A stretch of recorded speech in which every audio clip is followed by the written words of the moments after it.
Hello guys, we're spilling some tea today. So hi, hello, we're back with one of these infamous chatty gal videos that always strangely does really well even though it's filmed in the shittiest way possible on my iPhone with this tiny ass ring light. So this chatty gal video I think is going to be a little bit personal because we're gonna actually talk about myself today because I realized that despite me doing a bunch of hauls and vlogs and things like that, if you're new here, you really don't know who I am nor have you really gotten to know me. So I thought we'd do my chatty gal video today on how I got into gal. I feel like my gal story is typical but then not typical all at the same time. Because yes, I got into things through anime, but not necessarily. And I think I should go into explanation as to why that is. So cues to 2004. I have just moved to California from a small little town called Kingsport, Tennessee, where there was not much diversity and not a lot of international markets or anything like that. Beforehand, I was slowly getting into J-pop, mainly things like BoA, SES, which is Korean. Let's see, I knew a little bit about IU, but I was really getting into Larkensteel and I think The Pillows at the time. So I was delving into J-pop and J-rock a little bit, thanks to illegally pirating music via, I think it was Kazaa at the time. It wasn't even LimeWire, it was Kazaa. That's how old we are. And back in the day of dial-up internet.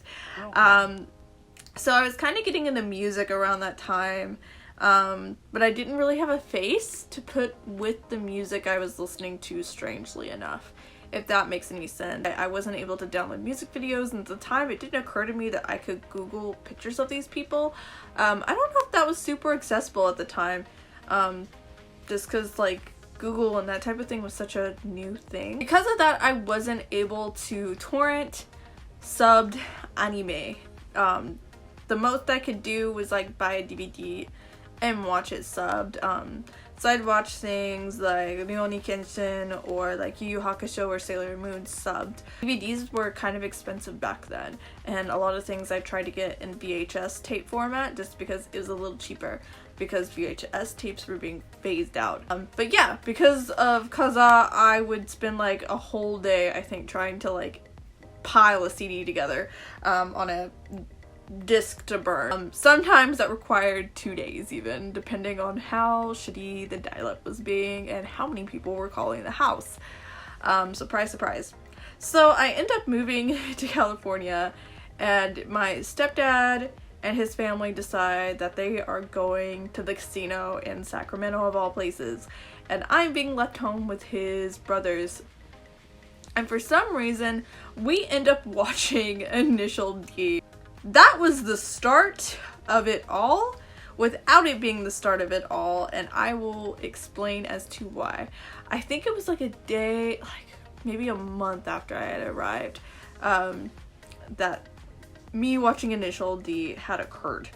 And it was my first properly subbed anime that I don't think at the time had a dub yet.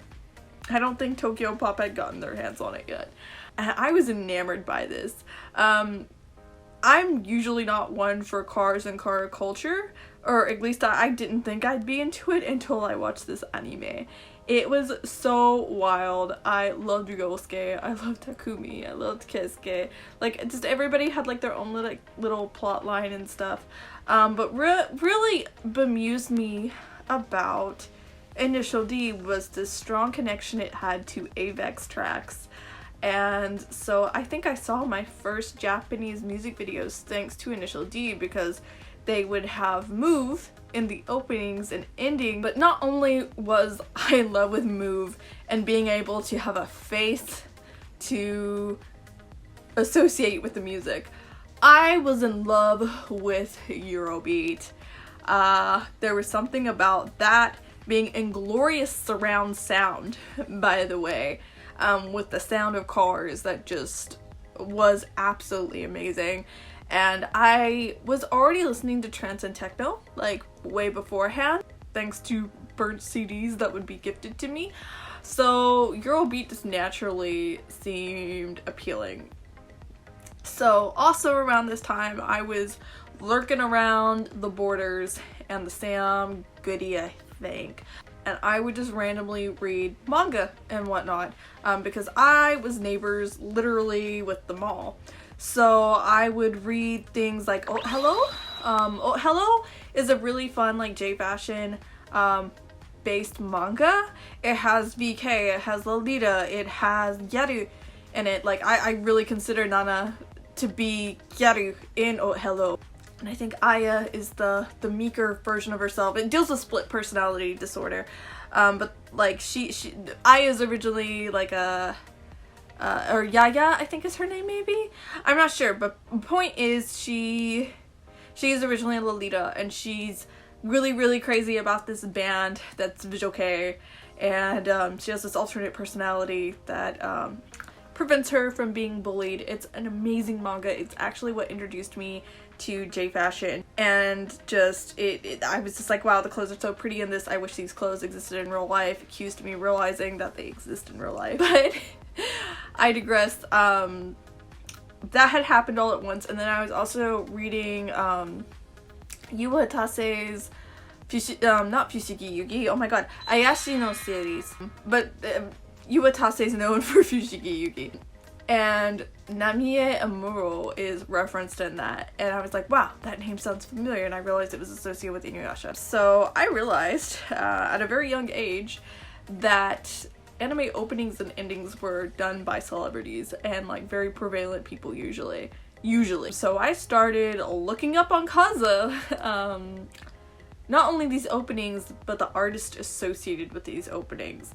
And I'd like to say like 8 times out of 10 it was somebody associated with Avex that was doing an opening or an ending for a series I was watching. So I was getting very early on introduced to Ayumi Hamasaki. I think I got into IU through a free website because somebody coded Fly High into their website along with a bunch of Eurobeat stuff, which made me look it up on the internet, obviously. But I was looking up Ayumi Hamasaki, I was looking up Dream, I was looking up Max, I was looking up Namie Amuro, and things like that, without a face to put to this music, by the way. But I love this music so much. I thought it was so cool. Cues to like a year or 2 later, I am able to have my like own TV in my room, right? And I would stay up at night and watch this channel called AZN. It was like a international television network. I was very privileged because I had that and I had NHK. And the way I got into music deeply was also through the fact that this channel had like their version almost of TRL, but without an audience per se. But they do like music video countdowns. So there was one show that did Korean and Japanese music. And then at night, Pop Japan TV would come on and they'd feature a lot of Sony signed artists. So I was delving away from Avex and into Sony territory. So I was introduced to Soelu, I was introduced to Zone, Larkinskill, I forget who else, Asian Kung Fu Generation, things like that. And finally I had faces to put to the music and it was thrilling. And I realized that these celebrities dressed so nice, so nice. I was shook. And so I think it was through that music video countdown that I was finally able to put a face to Namie Amuro. And let me tell you, I think my first PV I ever watched of hers was Wawa. And it's a super cute PV. It's a collaboration with Pink Panther, and it's very Gyaru. It's probably one of the more Gyaru songs outside of Want Me, Want Me. It's very pink, it's very 2005, 2006 looking, and I was like, I love this girl. How, like, I want to dress like her, I want to look like her so bad. So I started looking her up on the internet, and when I looked her up, I found Amura. And I was like, oh, what is this? and I ended up finding Gyaru through that way, and I also ended up finding it through looking for Eurobeat songs, and by this time I had DSL, or like broadband internet, so I was able to download videos at this point. And so when I download Eurobeat stuff, I'd find videos, and the videos would have Para Para All-Stars in them, and I was like, oh, okay. It didn't really occur to me at one point that like people dress this way in real life. I always thought that this intricate way of dressing was just for celebrities, and that's just how celebrities dressed.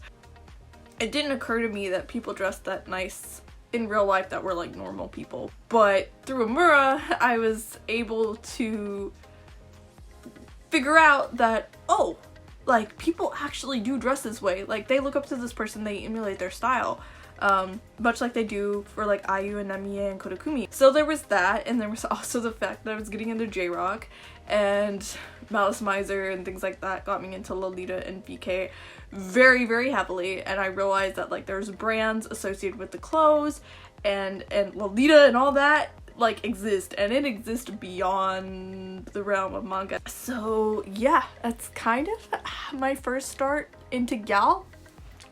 I started para-paring a little bit in high school. I wasn't really good at it, but I really liked looking at it, and like once YouTube like became a thing, I had a plethora of like different resources to look at, and by then Ricochet, which was like a message board forum for Gaijin Gyaru, was out at that time, and while I wasn't actively doing Gyaru, I liked lurking there and looking at things, and by that time I figured out what Liz Lisa was, and I was actively going to my local Japantown in San Francisco, and they had a Kinokuniya, and one day I was looking for Lolita magazines, and I found Ageha, and it was all over. I had looked through Pop Teen before, but like I mentioned in one of my videos, I took Pop Teen and that style for granted at the time and didn't think anything of it. I think I flipped through it because Namie was on a cover, or like Boa or somebody was on a cover. That's literally how they pull you in, is throwing a celebrity on the cover that you like familiar with, right? It was actually Ageha that got me wanting to like actively participate in Gyaru. Like I forget who I saw, but it was just such a glamorous and extra magazine, and from that point on I was just like, this is what I want to do, this is what I want to be, how do I look that way? And by the time I left high school, I had began to change as a person, and it actually freaked people out a little bit because it was such a drastic change, because I was just like this nerdy little girl in my corner, and I was really expected to like Akiba-ke type of things and cosplay and yada yada, and I still cosplayed a little bit even though I was in the Gyaru later on, but I think it was just, I think me going to my first concert, which was an Ankeve concert, really was like the prediction of, oh, she's not a cosplayer, she's into other things, and that definitely was the case. I started, I don't want to say I got into anime and manga less, but I grew out of it a little bit. I still read manga from time to time, obviously, but I got more into fashion and music and J-dramas and things like that. I wanted to look more like celebrities than anything else. So I think I had dropped out of my first choice school due to some personal problems that was going on at the time, and I wanted to reinvent myself, and all I had was this time on my hands now, because my entire life had been geared towards university, and I didn't know what I wanted to do anymore or who I was, but I knew I liked this one thing, and I was really depressed, but this one thing really made me happy. And I look at videos of Gyaru, and some of them are really broken. I was just like, dude, if they're really broken can do this, like, so can I. Little did I know that being in the Aigajo made it hard to be able to do that, because it wasn't like Mamba and Yamamba where they'd like throw paint sticks on their face and shit. But it made me kind of have a goal and made me want to work on myself and become very hyper feminine. So years later, you know, here I am with an abundance of stuff that I never thought I'd have. You know, I used to look at clothes all the time on celebrities, or just like I'd look at the Liz Lisa website before anything was able to be imported and I'd just cry over clothes. I'd be like, this stuff is only gonna exist in magazines for me, or if I go to Japan finally. I would have never guessed in a million years that I'd have the wardrobe I have, or have the makeup skill set I have, or anything like that. Like, that's crazy and surreal to me. And it boosted my confidence so much to the point of like where I am now, 30 almost, like in September, and I'm still doing this more than a decade later, and it makes me so happy and it makes me so fulfilled. And I don't know what my life would be without Gal, which is a little scary, admittedly. But yeah, that is how I got into Gyaru. That is my Gyaru story.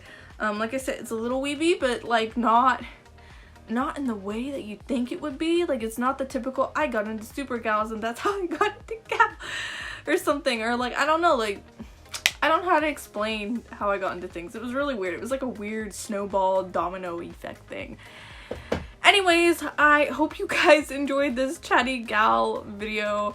I'm sorry if it was too boring and not like a debatable subject, but hey, in the comment section down below, tell me how you got into Gyaru. Was it in the typical way that I feel like a lot of people get into Gyaru, or did you find out about it in a different way, or like in a weird way that I did, where like everything kind of happened at once and it wasn't one particular thing that like came to you? Like, for me, I literally felt like certain things just haunted me. Like, Gyaru just followed me for forever, and then eventually I was just like, ugh, life, you win. I'm gonna do it.